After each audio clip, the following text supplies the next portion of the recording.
Greetings and welcome back to room 303 in our Talks with Walt, as we are calling our readings through the deathbed edition of Walt Whitman's Leaves of Grass. We turn now to a little poem called Locations and Times.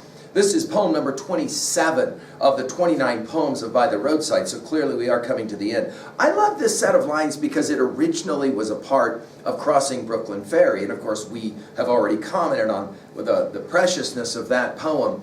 Our assumption is that you've been with us at LearnStrong.net. Down that left-hand side, Talks with Walt, the name of our playlist.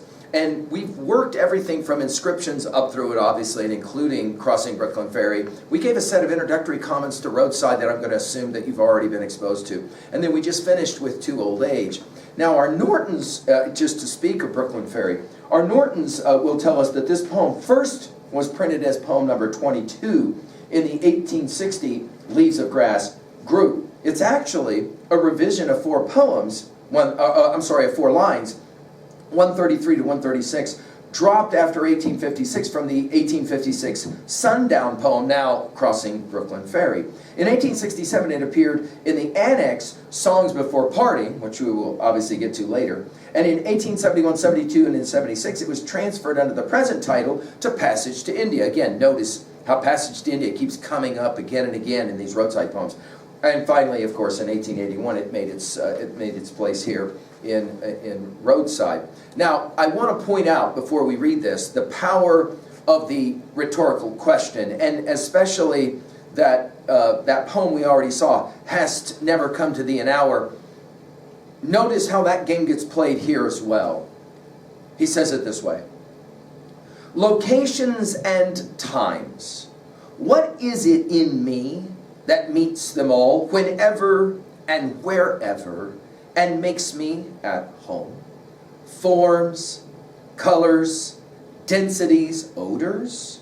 What is in me that corresponds with them? Now, I think this is actually a very important poem. I think it obviously does take us back to Brooklyn Ferry, no question. Because notice he's asking something very fascinating about himself and, of course, about the artistic and creative impulse. By the way, the word locations is used one time in all Leaves of Grass. It's right here. I love to point that kind of stuff out. I find that fascinating. Of course, the idea of locations, place, and time. I know I have the best of time and place and was never measured and never will be measured. You'll remember those opening lines of Song of Myself 46. So notice he's playing around. He's just inverting, obviously, and then instead of locations, he has place here. Locations and time, that is to say, this experience called living. Notice the dash, as we've seen so often regularly, that will set off, notice these two lines. What is it in me? By the way, this takes us back to vocalism part 2. What is it in me that makes me tremble? So this question of what is it in me is one, I think it's central to Whitman's project, where he asks that kind of, the old Delphi oracle of know thyself, who am I, and all of that. What is it in me, he says, that meets these locations and time? Notice the use of the word all. I told you, it's one of the ubiquitous words of Leaves of Grass, all. Omnes is in the inscriptions. Whenever and wherever, and makes me at home. Now, this is a fascinating construction, at home. You'll remember from Song of Myself, passage 14, we'll see that at home, at home, at home 3 times. We already pointed that out earlier. I think that standing behind so much, and I've told you guys this, I think Whitman's smiling and laughing and having a good bit of fun all the way through Leaves of Grass. Standing behind so much of Whitman is the project of Odysseus coming back home to Ithaca. I do. I have said it to you guys before. Notice how he constantly comes back to the metaphors of especially walking, journeying, traveling, and of course sailing. And everything is always about, for Odysseus, getting back home. Dude, he turns down Calypso so he could get back to Penelope and to Ithaca and to home and his son and all of that. With that in mind, I think it's fascinating that Whitman would use the word home. In our biographies of Whitman, we note that he struggled to find home. It was for him always difficult. Part of that was economics. Part of that obviously was familial and related to his early family situation. But he was always looking for home. He was always looking for his Ithaca. And he says, what is it that allows me to constantly feel as if I'm at home? Then he'll use the word forms, which takes us back to the very beginning of Leaves of Grass with beginning my studies. He talks about colors, densities, odors, which is interesting because if you'll think about it, Leaves of Grass is constantly, as all great poets do, playing around with soliciting and inviting all five senses, including obviously what you can smell, odors, and then again the dash.